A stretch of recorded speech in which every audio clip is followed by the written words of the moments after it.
जय राधे जय श्रीकृष्ण। नमस्कार बंधुरा, धर्मकथा चैनेले तोमादेर आबारो स्वागत।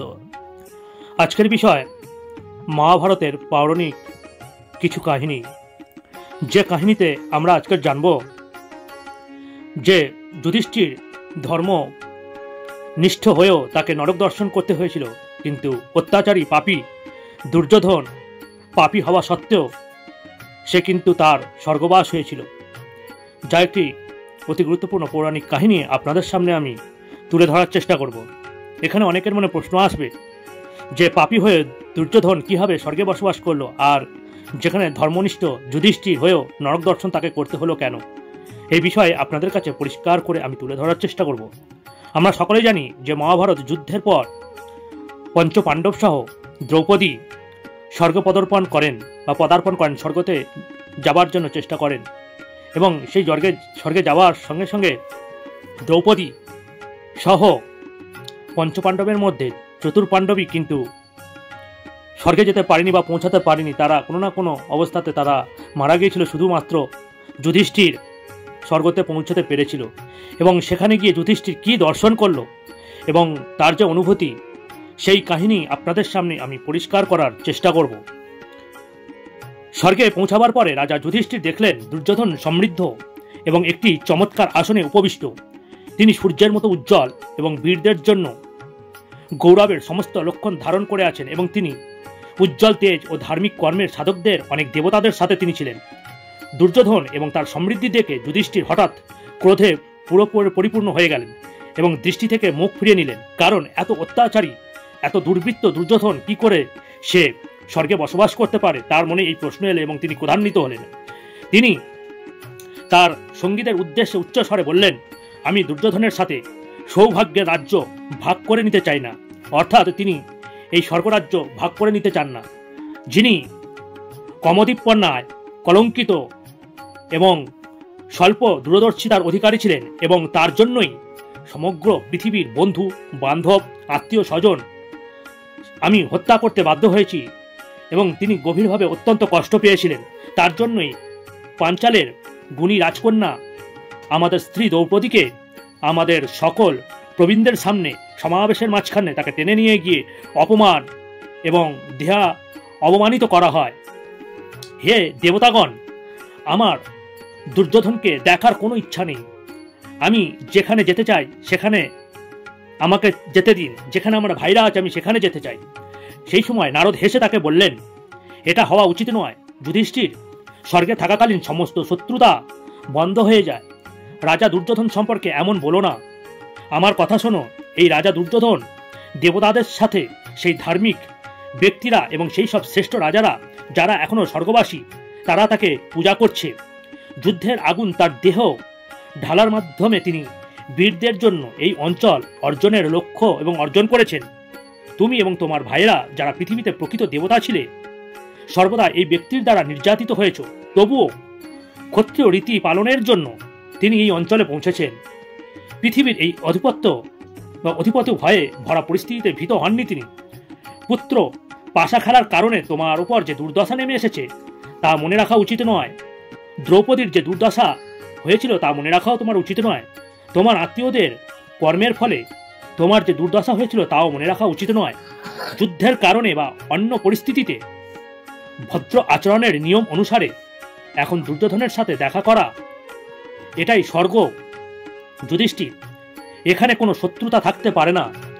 নারদ কর্তৃক এইভাবে কথা বলার জন্য বা সম্বোধন করা সত্ত্বেও কুরু রাজা যুধিষ্ঠির তিনি অত্যন্ত বুদ্ধিমান ছিলেন।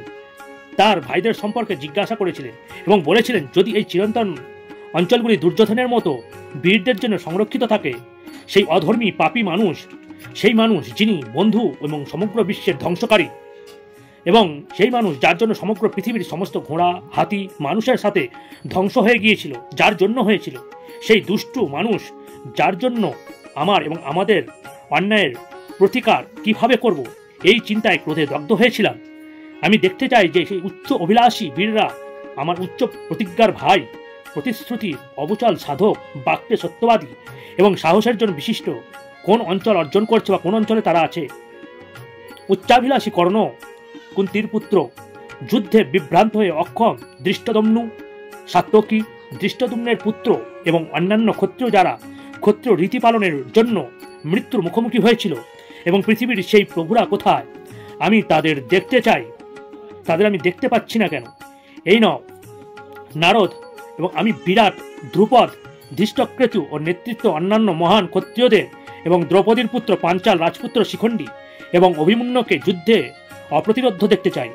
আমি এখানে রাধার অপরিমেয় বীর পুত্রকে দেখতে পাচ্ছি না, যেমন আমার উচ্চাভিলাষী ভাইরা যুধামন্যু এবং উত্তম মৌজ, সেই মহান যোদ্ধা যারা যুদ্ধের আগুনে তাদের দেহ ঢালাও করেছিল, সেই রাজা এবং রাজপুত্রদের যারা যুদ্ধে আমার জন্য মৃত্যুর মুখোমুখি হয়েছিল, সেই মহান যোদ্ধারা কোথায়? যারা বাঘের মতো বীরত্বের অধিকারী ছিলেন, সেই অগ্রণী পুরুষরা কি এই অঞ্চলটিতে আছেন, বা তারা কোথায় আছেন, কি করছেন? যদি সেই মহান যোদ্ধারা এই অঞ্চলগুলি থাকেন, তবে কেবল আপনিই জানেন যে আমি এখানে সেই উচ্চ অভিলাষী ব্যক্তিদের সাথে বাস করতে চাই বা করব। তাই এই শুভ এবং চিরন্তন অঞ্চলটি সেই রাজার অর্জন না করে থাকেন, তবে জেনে রাখুন যে আমার সেই ভাই এবং আত্মীয়দের ছাড়া আমি এখানে থাকবো না। যুদ্ধের পরে জলের অনুষ্ঠান করার সময় আমি আমার মাকে বলতে শুনেছি, তুমি কর্ণকে জলের নৈবেদ্য দাও। আমার মায়ের এই কথা শোনার পর থেকে আমি শোকে জ্বলছি। আমি এই জন্যই ক্রমাগত দুঃখিত যে যখন আমি আমার মায়ের ও অপরিমেয় আত্মার কর্ণের পায়ের মধ্যে সাদৃশ্য লক্ষ্য করলাম, তখন আমি সেই শত্রুপক্ষের পীড়কের আদেশে নিজেকে নিবেদিত করিনি। আমার কর্ণের সাথে যোগ দিয়েছিলাম।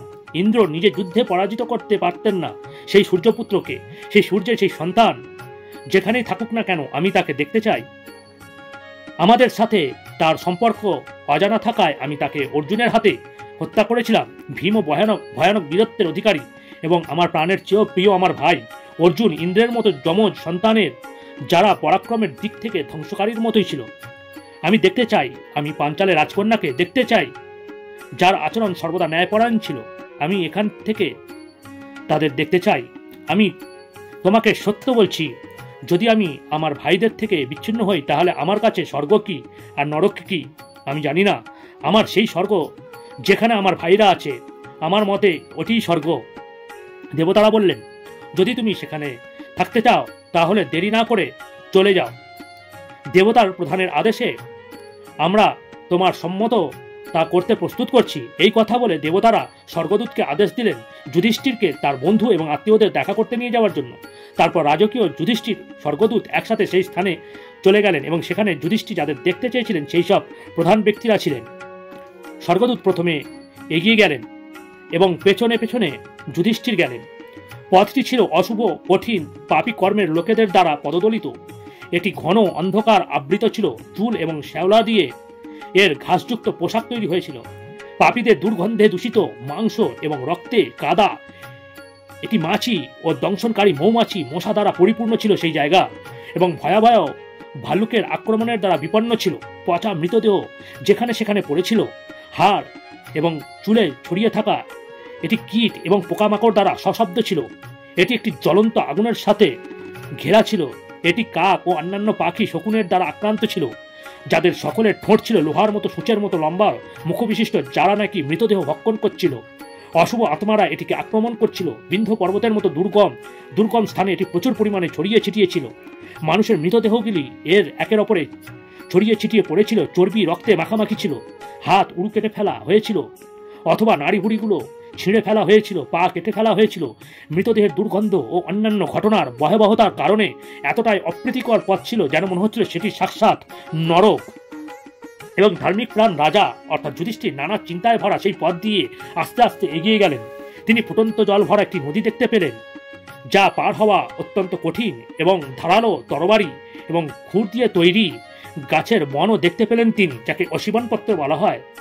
সেখানে ছিল অত্যন্ত উত্তপ্ত সূক্ষ্ম সাদা বালিতে ভরা সমভূমি, লৌহার তৈরি পাথর, এবং পাথর চারপাশে ছিল প্রচুর লোহার পাত্র যার মধ্যে ফুটন্ত তেল ছিল। সেখানে ছিল অনেক কূট ও শালমালিকা, ধারালো কাঁটা ওয়ালা স্পর্শে অন্তত বেদনাদায়ক সেই দৃশ্য। কুন্তির পুত্র পাপী মানুষের উপর নির্যাতন দেখতে পেলেন। সেই অশুভ অঞ্চলটি নানা ধরনের অশুভতায় পরিপূর্ণ দেখে যুধিষ্ঠির স্বর্গদূতকে জিজ্ঞাসা করলেন, এই ধরনের পথে আমরা কত দূর এগিয়ে যাব? আমার সেই ভাইরা কোথায় আছে তা আমাকে বলে দাও। আমি আর জানতে চাই যে এটি দেবতাদের কোন অঞ্চল, এটি কোন জায়গা। যুধিষ্ঠিরের এই কথা শুনে স্বর্গদূত তার পথে থেমে গেলেন এবং উত্তর দিলেন, তোমার পথ এখনোই এখানে শেষ হচ্ছে। স্বর্গবাসীরা আমাকে আদেশ দিয়েছিলেন যে এত দূর আসার পর আমি থামি, আর আমাকে যেতে দেওয়া হবে না, বা আমি আর যেতে পারবো না। যদি তুমি ক্লান্ত হয়ে থাকো তাহলে আমার সাথে ফিরে আসতে পারো সেই স্বর্গরাজ্যে। কিন্তু দুর্গন্ধে যুধিষ্ঠির অত্যন্ত বিষণ্ণ ও হতবাক হয়ে গেলেন। ফিরে যাওয়ার জন্য সংকল্পবদ্ধ হয়ে তিনি তার পদক্ষেপ অনুসরণ করলেন। দুঃখ শোকে জর্জরিত হয়ে তিনি ফিরে গেলেন। ঠিক সেই মুহূর্তে তিনি চারিদিকে করুণ বিলাপ শুনতে পেলেন। হে ধর্মপুত্র, হে রাজ ঋষি, আমাদের প্রতি দয়া করো, কিছুক্ষণ অপেক্ষা করো, তুমি চলে যেও না, একটু পেছনে ফিরে তাকাও। আপনার আগমনের সাথে সাথে আমার ব্যক্তির সুগন্ধ বহনকারী একটি মনোরম বাতাস বইতে শুরু করেছে, তাই আমরা এতে তৃপ্তি। এতে আমাকে অনেক স্বস্তি দিচ্ছে। আপনাকে দেখে আমাদের অনেক আনন্দ হচ্ছে। আপনারা এখানে থাকার সময় আরও কয়েক মুহূর্ত ধরে সেই সুখ দীর্ঘস্থায়ী হোক। এখানে থাকুন, এমনকি অল্প সময়ের জন্য। যতক্ষণ আপনি এখানে আছেন ততক্ষণ আমাদের যন্ত্রণা বন্ধ করুন। এবং আরও অনেক অনুরূপ শব্দ যা যন্ত্রণার কাতর ব্যক্তিদের করুণ কণ্ঠে উচ্চারিত হচ্ছিল। এবং যুধিষ্ঠির সেই জায়গার মানুষের কাছে থেকে শুনতে পেলেন, চারপাশ থেকে তার কানে ভেসে আসা সেই শব্দ। দুঃখ ভোগা প্রাণীদের এই কথা শুনে করুণাময় হৃদয়ে যুধিষ্ঠির উচ্চস্বরে বললেন, হায় কত যন্ত্রণাদায়ক। এবং রাজা স্থির হয়ে গেলেন। সেই দুঃখী ও পীড়িত ব্যক্তিদের বক্তৃতাগুলি তার কাছে এমন কণ্ঠস্বর উচ্চারিত বলে মনে হয়েছিল যা তিনি আগেও শুনেছিলেন, যদিও তিনি সেই সময় তাদের চিনতে পারেননি। কণ্ঠস্বর চিনতে না পেরে যুধিষ্ঠির জিজ্ঞাসা করলেন, তুমি কে? তোমরা কারা? তুমি এখানে কেন থাকো, বা তোমরা এখানে কেন থাকো? এইভাবে সম্বোধন করে তারা চারিদিক থেকে তাকে উত্তর দিল, আমি কর্ণ, আমি ভীমসেন। আরেকজন বলল, আমি অর্জুন। আরেকজন বলল, আমি নকুল, আমি সহদেব, আমি দৃষ্টদ্যুম্ন, আমি দ্রৌপদী, আমার দ্রৌপদীর পুত্র। এইভাবে সেই কণ্ঠস্বরগুলি উচ্চারণ হয়ে উঠল। সেই স্থানের জন্য উপযুক্ত বেদনার কণ্ঠে উচ্চারিত হয়ে এই বিস্ময়কর শব্দগুলি শুনে যুধিষ্ঠির নিজেকে জিজ্ঞাসা করলেন, এটি কি বিকৃত নিয়তি? সেই উচ্চাকাঙ্ক্ষী প্রাণীরা কর্ণ, দ্রৌপদীর পুত্র এবং পাঞ্চালের রাজকন্যা কি পাপকর্ম করেছিল যার ফলে তাদের এই বাসস্থান দুর্গন্ধময় মহা দুর্দশার এই নরকে নির্ধারিত হয়েছে? আমি জানি না যে এই ধার্মিক ব্যক্তিদের দ্বারা কোনো পাপকর্ম করা যেতে পারে, এমন কোনো কাজ যা করার ফলে ধৃতরাষ্ট্রের পুত্র দুর্যোধন তার সমস্ত পাপ অনুসারীদের সাথে এত সমৃদ্ধি লাভ করে স্বয়ং ইন্দ্ররাজ্যে, স্বর্গরাজ্যে সমৃদ্ধিতে বসবাস করছে, তিনি অত্যন্ত পূজিত হচ্ছেন। এমন কোনো কাজ যার ফলে এই উচ্চাকাঙ্ক্ষী ব্যক্তিরা নরকে পতিত হয়েছেন। তারা সকলেই প্রতিটি কর্তব্য সম্পর্কে অবগত ছিল। অথচ এই পাপী দুর্যোধন কিভাবে সে স্বর্গ পেল? এবং যারা বীর ছিলেন, সত্যবেদের প্রতি নিবেদিত ছিল, ক্ষত্রিয় রাজনীতি পালন করতেন, তাদের কর্মে ধার্মিক ছিল, যজ্ঞ করতেন এবং ব্রাহ্মণের উদ্দেশ্যে বিরাট উপহার দান করতেন, আমি কি ঠিক শুনছি? যারা এই ধরনের কর্মকাণ্ড করে তারা নাকি নরকে পতিত হয়? নাকি আমি ঘুমিয়ে আছি? নাকি আমি জাগ্রত? আমি কি সচেতন নাকি অচেতন? নাকি মস্তিষ্কের ব্যাধির কারণে এই সব মানসিক বিভ্রান্তিমূলক শব্দ আমি শুনতে পাচ্ছি? দুঃখ শোকে আচ্ছন্ন হয়ে পড়লেন এবং উদ্বেগে উদ্বিগ্ন হয়ে যুধিষ্ঠির দীর্ঘ সময় ধরে এই ধরনের চিন্তাভাবনায় মগ্ন ছিলেন। এরপর তিনি প্রচণ্ড ক্রোধে পতিত হন। প্রকৃতপক্ষে তিনি তখন দেবতাদের এবং ধর্মকেও তিরস্কার করেন। দুর্গন্ধে ব্যতীত হয়ে তিনি স্বর্গীয় দূতকে উদ্দেশ্য করে বললেন, যাদের দূত তুমি, তাদের কাছে ফিরে যাও, আর তাদের বলো গিয়ে আমি তাদের কাছে ফিরে যাব না, বরং এখানেই থাকবো, কারণ আমার সাহচর্যের ফলে আমার এই দুঃখী ভাইরা সান্ত্বনা পেয়েছে। যুধিষ্ঠিরের এইভাবে সম্বোধন করে স্বর্গীয় দূত সেই স্থান থেকে ফিরে গেলেন এবং সেখানে গিয়ে দেবতাদের প্রধান ইন্দ্রকে সমস্ত কথা সেই রাজদূত অর্থাৎ স্বর্গীয় দূত তাকে সব কথা জানালেন এবং কর্মকাণ্ডের কথা শোনালেন। তিনি ধর্মপুত্রের সমস্ত কথা ইন্দ্রকে জানালেন। যুধিষ্ঠির সেখানে এক মুহূর্ত অবস্থান করেননি। এমন সময় ইন্দ্রকে নিয়ে সকল দেবতা সেই স্থানে এসে উপস্থিত হন। ধর্মের দেবতা তার মূর্তরূপ সেই রাজাকে দেখার জন্য সেই স্থানে এসেছিলেন। সেখানে কুরু রাজা ছিলেন, অর্থাৎ যুধিষ্ঠির ছিলেন উজ্জ্বল দেহ এবং পবিত্র মহৎকর্মের সেই দেবতাদের আবির্ভাবের সাথে সাথেই সেই অঞ্চলকে বা সেই জায়গায় আচ্ছন্ন করে রাখা অন্ধকার অদৃশ্য হয়ে গেল এবং পাপীকর্মের মানুষদের দ্বারা ভোগ করা যন্ত্রণা আর দেখা গেল না। বৈতরণী নদী, কাঁটাযুক্ত শালমলি এবং লোহার কলস এবং পাথরে পাথরে সেই ভয়ানক দৃশ্য যা দেখতে ভয়ঙ্কর ছিল তা দৃষ্টির আড়ালে চলে গেল। যুধিষ্ঠির যে বিভিন্ন ঘৃণ মৃতদেহ দেখছিল তাও একই সাথে অদৃশ্য হয়ে গেল। তারপর দেবতাদের উপস্থিতির ফলে সেই স্থানে সুস্বাদু এবং মনোরম সুগন্ধিপূর্ণ ও সম্পূর্ণ বিশুদ্ধ এবং আনন্দদায়ক শীতল বাতাস বইতে শুরু করল। ইন্দ্রের সাথে মারুতরা, যমজ, অশ্বিনী সহ বসুরা, সাধ্য, রুদ্র, আদিত্য এবং স্বর্গের অন্যান্য বাসিন্দারা, সেই সাথে সিদ্ধ এবং মহান ঋষিরা সকলেই সেখানে এসেছিল। সেখানে মহাশক্তির অধিকারী যুধিষ্ঠিরও ছিলেন। তখন দেবতাদের অধিপতি ইন্দ্র, যিনি প্রচণ্ড সমৃদ্ধিতে ভরপুর, ও যুধিষ্ঠিরকে সম্বোধন করে তাকে সান্ত্বনা দিয়ে বললেন, হে যুধিষ্ঠির, এসো, এই মোহের অবসান হয়েছে, তুমি সাফল্য লাভ করেছ, আর চিরন্তন সুখের ক্ষেত্রে তোমার ক্ষেত্র তৈরি হয়ে গেছে। তোমার ক্রোধের কাছে আত্মা সমর্পণ করা তোমার উচিত নয়। আমার এই কথাগুলো শোনো। নিঃসন্দেহে প্রতিটি রাজার নরক দেখা উচিত। ভালো মন্দ উভয়ের প্রাচুর্য রয়েছে। যে প্রথমে তার সৎকর্মের ফল ভোগ করে তাকে পরে নরক ভোগ করতে হবে, অন্যদিকে যে প্রথম নরক ভোগ করে তাকে পরে স্বর্গ ভোগ করতে হবে। যারা বেশি পাপকর্ম করে বা অনেকে, সে প্রথমে স্বর্গভোগ করে এবং পরে নরক। এই জন্যই তোমার মঙ্গল করতে আগ্রহী হয়ে আমি তোমাকে নরক দর্শনের জন্য পাঠিয়েছি, আর দুর্যোধনকে স্বর্গে পাঠিয়েছি। তুমি ছলনা করে দ্রোণকে এবং তার পুত্রের ব্যাপারে প্রতারিত করেছ। এর ফলে তোমাকে প্রতারণার মাধ্যমে নরক দেখানো হয়েছে। তোমার মতো ভীম, অর্জুন, দ্রৌপদী সকলেই প্রতারণার মাধ্যমে পাপীদের স্থান দেখানো হয়েছে। এসো, এরা সকলেই তাদের পাপ থেকে শুদ্ধ হয়ে গেছে। যে সমস্ত রাজারা তোমাকে সাহায্য করেছিল এবং যারা যুদ্ধে নিহত হয়েছে তারা সকলেই স্বর্গে পৌঁছেছেন। এসো, তাদের দেখো। শক্তিশালী ধনুর্ধর কর্ণ, যার জন্য তুমি শোক করছো, সে উচ্চ সাফল্য অর্জন করেছে। দেখো, সেই শ্রেষ্ঠতম সূর্যপুত্র, সে তার নিজের স্থানে আছে। তোমার এই দুঃখকে বধ করো। দেখো, তোমার ভাইরা এবং অন্যান্যরা, সেই রাজারা যারা তোমার পক্ষ নিয়েছিল, তারা সকলেই তাদের নিজ নিজ সুখের স্থানে পৌঁছে গেছে। তোমার হৃদয়ের জ্বর দূর হোক। প্রথমে একটু কষ্ট সহ্য করে এখন থেকে তুমি আমার সাথে সুখে এই স্বর্গে বাস করো। শোক থেকে মুক্ত হও, তোমার সমস্ত ব্যাধি দূর হও। হে রাজা, তুমি এখন ভোগ করো তোমার তপস্যা ও তোমার সমস্ত দানের মাধ্যমে তুমি যে সমস্ত ধর্ম কর্মের ফল অর্জন করেছ, সেই সমস্ত ধর্ম কর্মফল। পবিত্র পোশাক এবং চমৎকার অলঙ্কারে সজ্জিত দেবতা, গান্ধর্ব এবং স্বর্গীয় অপ্সরা তোমার সুখের জন্য অপেক্ষা করছে।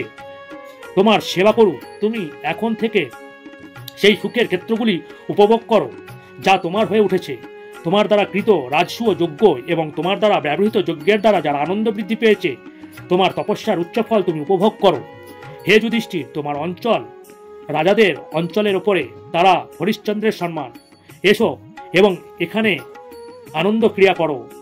যেখানে রাজঋষি মান্ধাত্রী, যেখানে রাজা ভাগীরথী, যেখানে দুষ্মন্তের পুত্র ভরত, সেখানে তুমি আনন্দের ক্রিয়া করবে। এখানে স্বর্গীয় নদী পবিত্র 3 লোককে পবিত্র করে এবং এর নাম স্বর্গীয় গঙ্গা। এতে ডুব দিয়ে তুমি তোমার নিজের জায়গায় যাবে। এই স্রোতে স্নান করে তুমি তোমার মানব প্রকৃত থেকে মুক্ত হবে।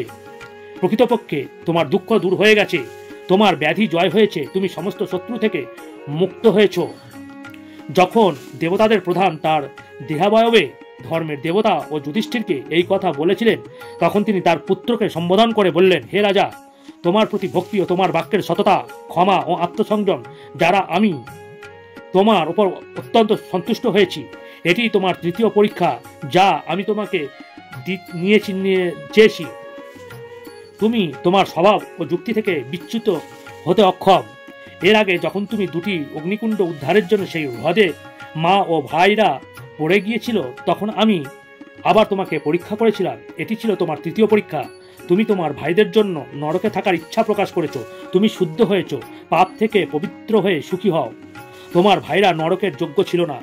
এই সব দেবতাদের প্রধানের দ্বারা সৃষ্ট একটি মায়া। নিঃসন্দেহে সমস্ত রাজাদের একবার নরক দর্শন করতেই হয়, তাই তুমিও কিছুক্ষণের জন্য সেই নরক তুমি দেখতে পেয়েছিলে। এই মহা দুর্ভোগের শিকার হওয়ার পরও অর্জুন, ভীম, যমজ বা কর্ণ, যিনি সর্বদা সত্যবাদী ও সাহসী, কেউই দীর্ঘকাল নরকের যোগ্য হতে পারেননি। রাজকন্যা দ্রৌপদী ও পাপীদের সেই স্থানে যোগ্য হতে পারেননি। এসো, দেখো গঙ্গা, যিনি 3 লোকে তার স্রোত ছড়িয়ে দিয়েছেন। এইভাবে সম্বোধন করে সেই রাজঋষি, ধর্ম এবং অন্যান্য সমস্ত দেবতাদের সাথে এগিয়ে গিয়ে গেলেন সেই ধর্মরাজ যুধিষ্ঠির।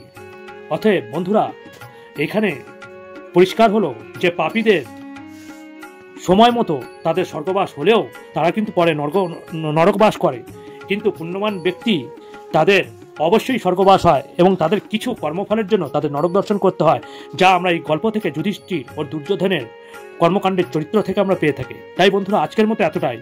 যদি গল্পটি ভালো লেগে থাকে অবশ্যই একটি লাইক করবেন এবং আপনজনদের কাছে শেয়ার করবেন, যাতে এই বিষয়ে তারা অবগত হন। এবং এই ধরনের ইনফরমেটিভ ভিডিও পেতে অবশ্যই সাবস্ক্রাইব করবেন। যারা সাবস্ক্রাইব করেছেন তাদের অত্যন্ত ভালোবাসা এবং অনেক অনেক ধন্যবাদ। যারা এখনও পর্যন্ত সাবস্ক্রাইব করেনি, আশা করব সাবস্ক্রাইব করবেন। এই বলে আজকের ভিডিও এখানেই শেষ করছি। হরি ওম তৎসৎ, হরি ওম তৎসৎ, হরি ওম তৎসৎ।